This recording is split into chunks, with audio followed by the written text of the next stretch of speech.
Last class में हमने revise किया था कैपिटल बजटिंग। अब हम कैपिटल बजटिंग का दूसरा पार्ट कर रहे हैं, रिस्क एनालिसिस, जहां पर रिस्क से रिलेटेड हमारे कुछ टाइप की प्रॉब्लम्स आएंगी। शुरू के कुछ क्वेश्चंस तो मैंने कैपिटल बजटिंग के एनपीवी वगैरह आईआरआर निकालने के थोड़े अच्छे लेवल के क्वेश्चंस दे रखे हैं। जिसमें रिस्क एनालिसिस नहीं है तो यहां से हमारा आता है risk analysis issue in capital budgeting. अगर सपोज इन्फ्लेशन है, अब इन्फ्लेशन के केस में हम लोग आज जब वैल्यूएशन एस्टिमेट करते हैं फ्यूचर में कितना कैश फ्लो होगा, तो वो आज के प्राइस के हिसाब से करते हैं। लेकिन अगर हम इन्फ्लेशन को भी कंसीडर करें तो ऐसी सिचुएशन में हम लोगों को रियल कैश फ्लो की जगह नॉमिनल कैश फ्लो निकालने पड़ेंगे और रियल डिस्काउंट रेट की जगह नॉमिनल डिस्काउंट रेट निकालनी पड़ेगी। अब ये कैसे काम होगा? हमें नॉमिनल या मनी या inflated adjusted rate of discount निकालना पड़ेगा और साथ ही साथ रियल कैश फ्लो की बजाय में नॉमिनल कैश फ्लो निकालने पड़ेंगे। नॉमिनल कैश फ्लो होंगे इन्फ्लेशन को कंसीडर करने के बाद। तो जो रियल कैश फ्लो हमें क्वेश्चन में दे रखे हैं उनमें हम लोग क्या करेंगे, इन्फ्लेशन रेट को एडजस्ट कर देंगे। सपोज हमें क्वेश्चन में 10% इन्फ्लेशन रेट दी है तो हम हर साल जैसे फ्यूचर वैल्यू निकालते हैं फ्यूचर वैल्यू फैक्टर से मल्टीप्लाई करके, ऐसे ही हम इन्फ्लेशन रेट का हेल्प लेकर अपने रियल कैश फ्लो जो एक्चुअल कैश फ्लो है उनको बढ़ा देंगे। लेकिन केवल कैश फ्लो नहीं बढ़ाया जाएगा, हमें अपनी डिस्काउंटिंग रेट को भी इन्फ्लेट करना पड़ेगा। तो उसके लिए हम 1 plus discount real discount rate into 1 plus inflation rate -1 करेंगे। तो कैसे होगा ये देखते हैं with the help of question number 9। यहां पर हमें बता रखा है कि इन्फ्लेशन रेट 6% है, तो हर साल के हमें डिस्काउंट जो कैश फ्लो है उन्हें 6% के हिसाब से बढ़ाना पड़ेगा। जैसे फर्स्ट ईयर का कैश फ्लो हमारा 28,000 -18 10,000 है, तो उसको हम एक साल बाद का तो 10,000 इंटू 1.06 जो हमारा इन्फ्लेशन रेट है वो कर लिया। ऐसे ही दूसरे साल का जो हमारा कैश फ्लो है उसको 1.06 की पावर 2 कर दिया।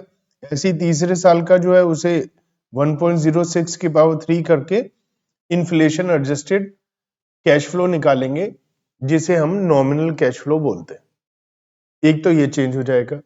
दूसरा चेंज क्या रहेगा, जो डिस्काउंटिंग रेट है उसका हमने फॉर्मूला देखा भी, 1 plus real rate into 1 plus inflation rate -1। तो रियल रेट है 18%, इन्फ्लेशन रेट है 6%, -1 करके 100 से मल्टीप्लाई कर देंगे तो हमारा डिस्काउंटिंग रेट भी चेंज हो जाएगा 25.08। अच्छा, आंसर में कोई फर्क नहीं आएगा, एनपीवी सेम आएगा जो पहले आता था, क्योंकि हमने कैश फ्लो को भी बढ़ा दिया और डिस्काउंट रेट को भी बढ़ा दिया। अगर हमारा इनफ्लो आउटफ्लो के लिए अलग अलग डिस्काउंट इन्फ्लेशन रेट है, फिर हमारा आंसर अलग आएगा। तो ये तो हमारा इन्फ्लेशन का एडजस्टमेंट करने का तरीका था। दूसरा इशू आता है कैपिटल बजटिंग में कि हम अपनी असेट को रिप्लेस कितने समय में करें। जैसे हमारी मशीन या कार है, उसको हम 5 साल भी चला सकते हैं, 8 साल, 10 साल, 2 साल, तो हम कब रिप्लेस करें। अगर हमारी कोई भी एसेट है उसे जल्दी जल्दी अगर हम बेचेंगे तो उसकी जब दोबारा रिप्लेसमेंट करने में खर्चा बहुत ज्यादा आएगा, और अगर लंबे समय तक रखेंगे तो उसके रिपेयर में बहुत खर्च आएगा। तो हमें ऑप्टिमम लेवल देखना है कि हम कब रिप्लेस करें। जैसे क्वेश्चन नंबर 12 में हमें एक वैन के बारे में बता रखा है कि ज्यादा से ज्यादा हम 4 साल तक रख सकते हैं। हम चाहें तो 1 साल बाद ही उसे रिप्लेस कर दें, चाहें तो 2 साल बाद करें, चाहें तो 3 साल बाद करें, चाहें तो 4 साल बाद करें। तो हमें ये एज्यूम करना है, मान लिया 1 साल बाद ही रिप्लेस करते हैं, तो present value cash outflow total क्या आ रहा है। फिर हम देखेंगे अगर हम 2 साल बाद रिप्लेस करेंगे तो प्रेजेंट वैल्यू कैश आउटफ्लो क्या आ रहा है, ऐसे 3 साल बाद करें और 4 साल बाद करें तो हम क्या आएगा, हमारा प्रेजेंट एनपीवी क्या आएगा या प्रेजेंट वैल्यू कैश आउटफ्लो, क्योंकि इनफ्लो तो है नहीं, आउटफ्लो ही आउटफ्लो है। तो हमने ये निकाला कि 4 साल में 31.25 थाउजेंड में है, 31.25 हमारा आउटफ्लो है, 3 साल में इतना है, 2 साल में इतना और 1 साल में इतना है। अब ये क्योंकि याद करिए हमारा कुछ क्वेश्चंस हमने पढ़े थे जहां पर हमारा टाइम पीरियड सेम नहीं होता है, तो इक्विवेलेंट कंपेरेबल बनाने के लिए हम उसे प्रेजेंट वैल्यू एन्युटी फैक्टर से डिवाइड कर देते हैं। तो ये क्योंकि 4 साल का है तो इसे 4 साल के प्रेजेंट वैल्यू एन्युटी फैक्टर से डिवाइड कर देंगे तो एन्युटी आ जाएगा। तो एक तरीके से हर साल हमारा इतना खर्चा हो रहा है। 3 साल रिप्लेस करने पे 10.78, 2 साल रिप्लेस करने पे 11.13 और 1 साल में 11.52। तो सबसे कम खर्चा हमारा हर 3 साल के बाद रिप्लेस करने पर आ रहा है, तो हमें 3 साल बाद इसे रिप्लेस करना चाहिए। ये ऑप्टिमम रिप्लेसमेंट साइकिल का क्वेश्चन है। इसके बाद हमारे पास एक ऑप्शन आता है, डेफर हम कर सकते हैं डिसीजन या नहीं। सपोज हमें अपनी कोई दुकान बेचनी है, अब बेचें या 1 साल बाद बेचें, तो डेफर करने का ऑप्शन हमारे पास है। तो जैसे क्वेश्चन नंबर 13 है, अगर हम कहीं शिफ्ट होना चाहते हैं तो उसमें आज शिफ्ट हो या 1 साल बाद, उन दोनों की इंफॉर्मेशन दी हुई है। तो दोनों ही सिचुएशन में प्रेजेंट वैल्यू का सम कर लेंगे, जिसमें से कम आउटफ्लो होगा या जिसमें इनफ्लो एनपीवी ज्यादा होगा, पॉजिटिव ज्यादा होगा, या अगर दोनों ही नेगेटिव है तो जिसमें नेगेटिव कम होगा वो वाला ऑप्शन हमें चूज करना चाहिए। इसके बाद अनसर्टेनिटी आती है कैपिटल बजटिंग में, और अनसर्टेनिटी के लिए हमारे पास टोटल मिलाकर 8 मेथड है हमारे पास अनसर्टेनिटी को कैपिटल बजटिंग में डील करने के लिए। पहला हमारे पास मेथड है पेबैक पीरियड, जो हम ऑलरेडी पढ़ चुके हैं। पेबैक पीरियड में हम अनसर्टेनिटी होती है तो हम वो वाला प्रोजेक्ट चूज करते हैं जिसमें पेबैक पीरियड सबसे कम होता है, ताकि सबसे जल्दी हमारा पैसा वापस आ जाए अनसर्टेनिटी के केस में। ये हम कर चुके हैं। तो अब हम शुरुआत करते हैं रिस्क एडजस्टेड डिस्काउंट रेट से, जो हमारा पहला टॉपिक है इसमें अनसर्टेनिटी के लिए। रिस्क एडजस्टेड डिस्काउंट रेट, जैसे रिस्क है, हमने एक अंदाजा लगा लिया, एस्टिमेट लगा लिया कि अगले सालों में ये होने वाला, लेकिन कहीं ना कहीं रिस्क है जो हमने अंदाजा लगाया है वो फेवरेबल ना हुआ, या इससे कोई ज्यादा खर्चा हो गया, या जो पैसा आना है कम आया, तो क्या होगा। तो हम क्या करते हैं, इस रिस्क को झेलने के लिए हम अपने डिस्काउंट रेट को बढ़ा देते हैं, जिसे हम रिस्क एडजस्टेड डिस्काउंट रेट बोल देते हैं। उससे क्या होता है कि हम लोग ज्यादा डिस्काउंट रेट लगाएंगे, जैसे मान लिया 10% है, 10 की बजाय 18% लगा रहे, तो हमारा ज्यादा डिस्काउंट रेट के बाद भी अगर एनपीवी पॉजिटिव आ रहा है तो इसका मतलब हम रिस्क को आराम से झेल जाएंगे। कुछ खर्चा ज्यादा हो गया, पैसा कम आया, तो भी हम बड़े आराम से उसे कर पाएंगे, क्योंकि जितना ज्यादा हमारा डिस्काउंटिंग रेट होता है एनपीवी उतनी कम होती चली जाती है। तो जैसे क्वेश्चन नंबर 15 है, इसमें हमने 10% की जगह 18% अगर डिस्काउंट रेट ले लिया, फिर भी एनपीवी पॉजिटिव आ रही है, इसका मतलब हमारा गैप ज्यादा है ना। जैसे कई बार कपड़े सिलवाते हैं छोटे बच्चों के, बच्चे बढ़ रहे होते हैं, तो हम उसमें कहते हैं कि भैया पैंट सिल रही है तो थोड़ा सा नीचे ज्यादा मार्जिन रख दो, बच्चा लंबा होगा तो पैंट को थोड़ा नीचे खुलवा लेंगे, काम आ जाएगी, है ना। और कोई जो थोड़े तगड़े हो रहे होते हैं लोग, पता है कि मोटे होते जा रहे हैं, तो कपड़े सिलवाते हुए कहते हैं थोड़ा मार्जिन रख देना, थोड़ा खुलवाना पड़ेगा, तो खुलवा लेना। तो ऐसे ही है, हम मार्जिन लेकर चल रहे हैं। 10% की जगह हम कह रहे हैं 18% का, अगर हमें प्रेजेंट वैल्यू के निकाल रहे हैं तो भी पॉजिटिव आ रहा है, तो हम इसका मतलब उसे एडजस्ट कर सकते हैं। एक ऐसे ही है क्वेश्चन नंबर 16, यहाँ on the basis of coefficient of variation हम डिस्काउंट रेट को यूज कर रहे हैं। प्रोजेक्ट ए में कोफिशिएंट ऑफ वेरिएशन जो रिस्क को बताता है 0.4 है, कम रिस्क तो कम डिस्काउंट रेट, ज्यादा रिस्क तो ज्यादा डिस्काउंट रेट। तो प्रोजेक्ट ए में कोफिशिएंट ऑफ वेरिएशन 0.4 है, तो हम डिस्काउंट रेट 12% लेंगे यहाँ पर, और बी में हमारा 0.8 है तो हम यहाँ 14% लेंगे, और अगर सी में 1.2 है तो यहाँ डिस्काउंट रेट हम 16% लेंगे। उस हिसाब से हम डिसाइड करेंगे कि हमें इस प्रोजेक्ट में पैसा लगाना चाहिए या नहीं। दूसरा मेथड होता है कि हम बजाय डिस्काउंट रेट को बढ़ाएं, हम अपने कैश फ्लो को कम कर लें। हमें लग रहा है 10,000 होने की उम्मीद है, लेकिन हम गारंटी से 6,000 या 7,000 तो ले ही लेंगे। तो कैश इनफ्लो को कम कर दिया जाए, या डिस्काउंट रेट को बढ़ाने की जगह हम कैश इनफ्लो को कम कर देते हैं। जैसे क्वेश्चन नंबर 17 में 1 साल बाद हमें 15,000 मिलने की उम्मीद है, लेकिन सर्टेनिटी इक्विवेलेंट है 8.8, मतलब 80% चांस है। तो अगर हम 15,000 का 80% 0.8 से मल्टीप्लाई कर दे तो आता है 12,000। तो 12,000 रुपए तो पक्का पक्का आ जाएगा हमारे पास। तो हम बजाय 15,000 हम 12,000 ही लें इसमें कैश फ्लो, तो ये हमारा सर्टेनिटी इक्विवेलेंट है। लेकिन क्योंकि हम रिस्क को खत्म कर रहे हैं, तो यहां पर अब हम डिस्काउंट रेट रिस्क फ्री लेंगे। तो इस बात का ध्यान रखना है। अब हम एक्सपेक्टेड कैश फ्लो निकालते हैं, और कई बार ये हो जाता है कि हम एक ही कैश फ्लो फ्यूचर का अंदाजा नहीं लगा सकते कि अगले साल 10,000 ही आएंगे। हम कह सकते हैं हो सकता है 5,000 आए, हो सकता है 8,000 आए, हो सकता है 12,000 आए। तो ऐसी सिचुएशन में जब हमारे पास प्रोबेबिलिटी नहीं है, तो हम कैसे आंसर निकालें? तो यहां पर हम मिनी मैक्स को फॉलो करते हैं। मतलब हम ये देखते हैं कि कोई भी प्रोजेक्ट हमें बुरे से बुरे समय में कम से कम कितना पैसा देगा। जैसे प्रोजेक्ट ए, 3 ऑप्शन है। सबसे कम 50,000, मतलब 50,000 से कम तो ये कभी भी नहीं देगा। ऐसी प्रोजेक्ट बी हमें 60,000 से कम कभी भी नहीं देगा, और ऐसी प्रोजेक्ट सी हमें 55,000 से कम किसी भी सिचुएशन में नहीं देगा। तो हमने ये देखा कि ये प्रोजेक्ट बुरे से बुरा भी होगा तो इतना पैसा देंगे। अब इसमें सबसे बढ़िया कौन है हमारे लिए? सबसे बढ़िया है बी।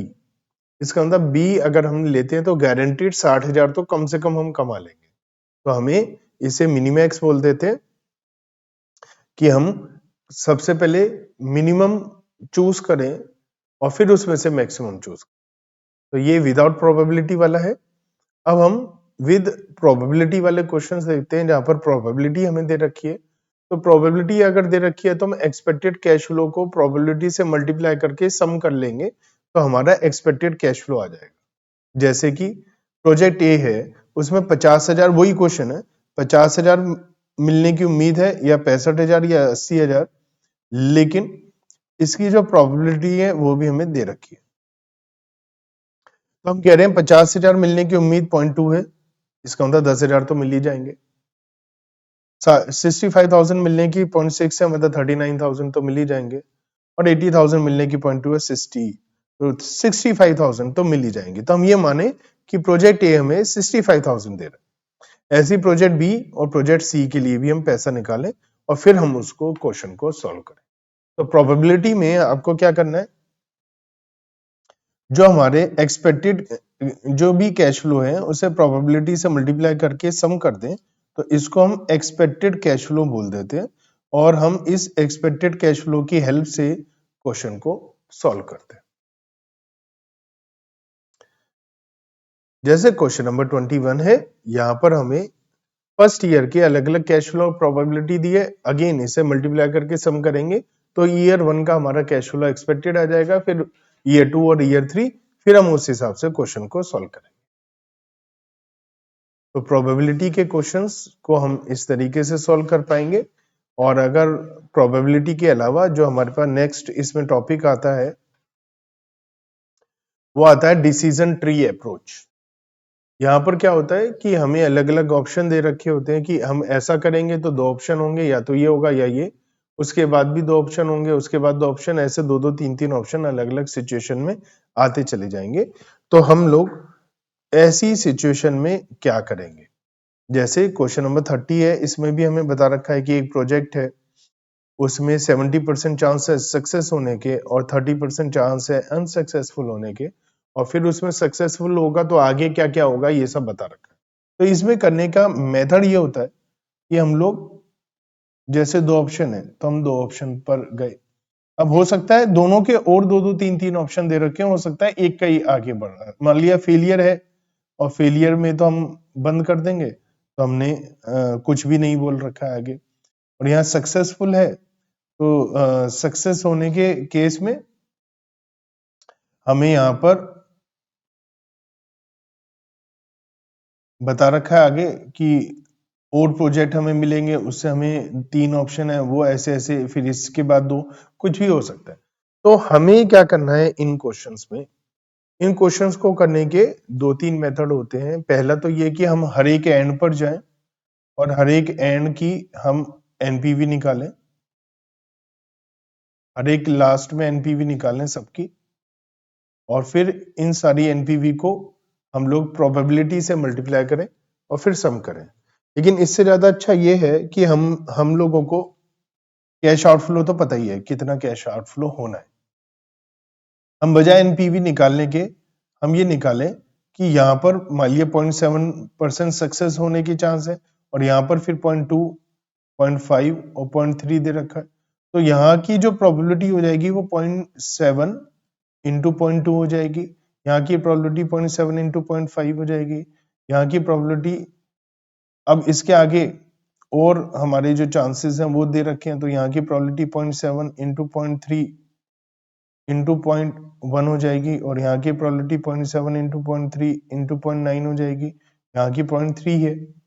तो हम यहाँ पर लास्ट में जो कैश फ्लो, इनफ्लो या आउटफ्लो का अंदाजा लगा रहे हैं उसे इस प्रोबेबिलिटी से मल्टीप्लाई करें और फिर इस कैश फ्लो को इससे सबका सम करें। वही जो मैंने कहा था, कैश फ्लो को प्रोबेबिलिटी से मल्टीप्लाई करके, तो ये एक्सपेक्टेड कैश फ्लो आ जाएगा। इसको हम प्रेजेंट वैल्यू कैश आउटफ्लो से माइनस करके एनपीवी निकालें, एक्सपेक्टेड एनपीवी।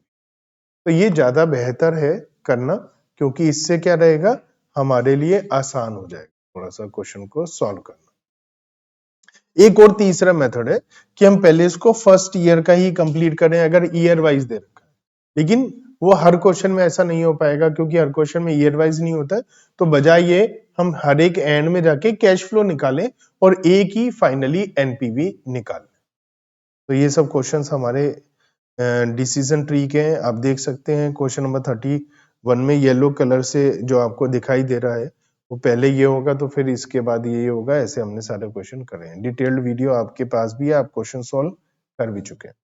एक होता है सेंसिटिविटी एनालिसिस। सेंसिटिविटी एनालिसिस में हम ये देखते हैं कि कौन सा पॉइंट, कौन सी चीज ज्यादा सेंसिटिव है। ज्यादा सेंसिटिव है कैसे पता चलेगा कोई कम या ज्यादा सेंसिटिव है? हम ये हर चीज के लिए देखेंगे कि इसमें कितना चेंज करें कि एनपीवी 0 हो जाए। सपोज एनपीवी पॉजिटिव है और एनपीवी हमारी पॉजिटिव है, जैसे आप देख भी पा रहे हैं एनपीवी हमारी पॉजिटिव है 1112, 1112 एनपीवी पॉजिटिव आ रही है, और हमसे पहली बार पूछी जा रही है सेंसिटिविटी बताइए प्रोजेक्ट कॉस्ट की। तो कॉस्ट में कितनी, कॉस्ट जो होती है वो बढ़ती है तो नुकसान होता है, कॉस्ट कम होती है तो फायदा होता है। तो एनपीवी पॉजिटिव है, तो हमें ये बताना है कॉस्ट में कितना चेंज आए कि एनपीवी 0 हो जाए। तो कॉस्ट बढ़नी चाहिए, अगर कॉस्ट बढ़ेगी तो एनपीवी कम होना शुरू हो जाएगी। तो अगर कॉस्ट 1112 बढ़ जाएगी तो एनपीवी 0 हो जाएगी। तो इसका मतलब हमारी जो कॉस्ट है, जो इस समय हमारी कॉस्ट 12,000 है, वो अगर 1112 रुपए बढ़ गई तो हमारी एनपीवी 0 हो जाएगी। तो ये कॉस्ट कितने परसेंटेज बढ़ रही है? तो ये कॉस्ट 9.27% बढ़ रही है। तो इसका मतलब हमारी जो सेंसिटिविटी है कॉस्ट की वो है 9.27%। ये 9.27 बढ़ेगी तो हमारा एनपीवी 0 हो जाएगा। ऐसे हर चीज की सेंसिटिविटी देखेंगे। एनुअल कैश फ्लो कितना कम या ज्यादा हो, कम हो कि हमारा एनपीवी 0 हो जाए। तो अभी एनुअल कैश फ्लो हमें दे रखा है 4500, फॉर्मूला लगाकर एनपीवी 0 करके हम देखेंगे कितना एनुअल कैश फ्लो होगा। तो हमने देखा एनुअल कैश फ्लो हमारा 4118 होगा तो एनपीवी 0 हो जाएगी। तो इसमें हमने देखा कितने परसेंट डाउन हो रहा है, 8.48%। ऐसे ही हर चीज को देखेंगे, जो जितना कम चेंज होने पर हमारा एनपीवी 0 कर रहा है वो उतना ज्यादा सेंसिटिव है ना। जैसे जो अब कुछ होते हैं बच्चे जिनको खूब डांटो उन्हें कोई असर नहीं पड़ रहा, इवन पिटाई कर दो कोई असर नहीं हो रहा है, और कुछ ऐसे बच्चे होते हैं उन्हें आंखें दिखाओ तो रोने लग जाते हैं। तो जो आंखें दिखाकर ही रो रहे हैं वो ज्यादा सेंसिटिव है, जिनकी पिटाई भी कर रहे हैं और बाद में हंस रहे हैं वो क्या है, सेंसिटिव बहुत कम है। तो इसलिए ऐसे ही है कि जो हल्का सा भी कुछ कहते ही ज्यादा इफेक्ट डाल रहा है वो ज्यादा सेंसिटिव है, तो उसका हमें ज्यादा ध्यान रखना पड़ेगा। ये सेंसिटिविटी एनालिसिस से हम करते हैं। और लास्ट आता है इसमें सिमुलेशन।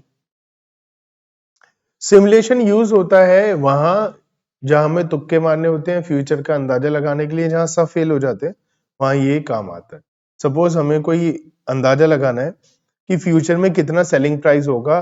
3 ऑप्शन है, तीनों में से हर साल कितना, मान लिया अगले 10 साल तक हर साल कितना सेलिंग प्राइस होगा, कितनी वेरिएबल कॉस्ट होगी, कितनी यूनिट बिकेंगी, 2-4 हमारे पास ऑप्शन है जिसकी हमें प्रोबेबिलिटी भी पता है, तो उसका अंदाजा लगाना है। तो हम इसके लिए एक रैंडम नंबर्स को यूज करते हैं, वो क्वेश्चन में रैंडम नंबर दे रखे होंगे और हम एक एलोकेशन टेबल बनाते हैं। ये कौन कौन से रैंडम नंबर हम एलोकेट कर रहे हैं, जैसे हर आइटम जिसके लिए हमें अंदाजा लगाना है उसके लिए एक अलग टेबल बनाएंगे। यहाँ सेलिंग प्राइस है और हमें कैसे पता चलेगा, जिस जिस की प्रोबेबिलिटी दे रखी है वो सबके लिए अलग टेबल बनेगा। यहाँ सेलिंग प्राइस है हमारे पास, सेलिंग प्राइस है 3 रुपए, 4 रुपए, 5 रुपए, तो इसके लिए एक अलग हमने टेबल बनाई। 3 रुपए, 4 रुपए, 5 रुपए, उसकी प्रोबेबिलिटी लिखी, फिर हम एक कुमुलेटिव प्रोबेबिलिटी निकालते हैं और इसको 2 डिजिट के नंबर में कन्वर्ट करते हैं। जैसे कुमुलेटिव प्रोबेबिलिटी है 0.2, तो ये 1 to 19 हमने इसके लिए रैंडम नंबर एलोकेट करा। फिर हमारी नेक्स्ट कुमुलेटिव प्रोबेबिलिटी है 0.7, तो पहले 19 तक हो चुके, तो 20 से 69 करेंगे और फिर हम 70 से 99 2 डिजिट के ही रैंडम नंबर एलोकेट करें। ऐसी हमने एक टेबल वेरिएबल कॉस्ट के लिए बनाई, ऐसी एक टेबल सेल्स वॉल्यूम के लिए बनाई।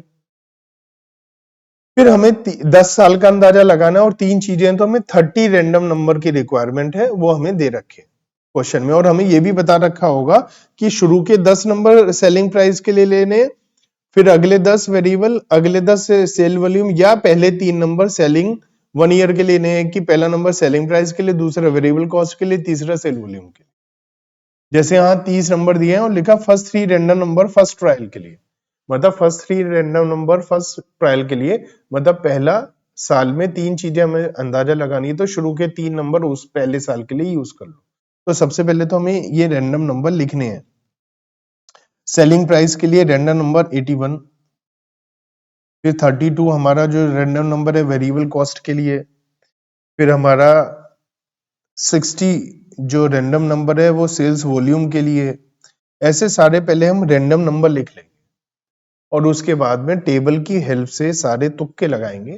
कैसे, 81 रैंडम नंबर सेलिंग प्राइस के टेबल में देखें तो हमारा सेलिंग प्राइस 5 रुपए आता है, तो हम अंदाजा लगाएंगे 5 रुपए का सेलिंग प्राइस होगा पहले साल में। वेरिएबल कॉस्ट 32 रैंडम नंबर है, तो उससे हमें पता चलता है वेरिएबल कॉस्ट 2 रुपए रहेगी, तो हम 2 रुपए लिख देंगे। 60 वेरिएबल रैंडम नंबर से वॉल्यूम में अगर हम देखें तो 5000 यूनिट्स हैं। फिर वहां से हमें पता चल गया सेल यूनिट पहले साल में इतनी होगी, variable cost, selling price, fix cost, तो टोटल प्रॉफिट का अंदाजा लगा लेंगे, कंट्रीब्यूशन ऑफ प्रॉफिट, ऐसे 10 साल के प्रॉफिट का अंदाजा लगा लेंगे। तो सिमुलेशन एग्जैक्ट फ्यूचर में अंदाजा लगाने के लिए इस्तेमाल होता है। तो ये रिस्क एनालिसिस में हमारे जितने भी मेथड होते हैं, इन सबको मैंने अभी अभी आपको बताया। इसको अच्छे से देखिए, स्टडी मटेरियल के क्वेश्चंस करिए, और चाहिए क्वेश्चन तो और क्वेश्चन ले लीजिए और प्रैक्टिस करिए। एग्जाम में कैपिटल बजटिंग एक इंपॉर्टेंट चैप्टर है, cost of capital important chapter है, तो इन दोनों चैप्टर से आप एक्सपेक्ट कर सकते हैं कि आपको 10-20 नंबर का आ जाएगा, तो इन्हें अच्छे से करिए।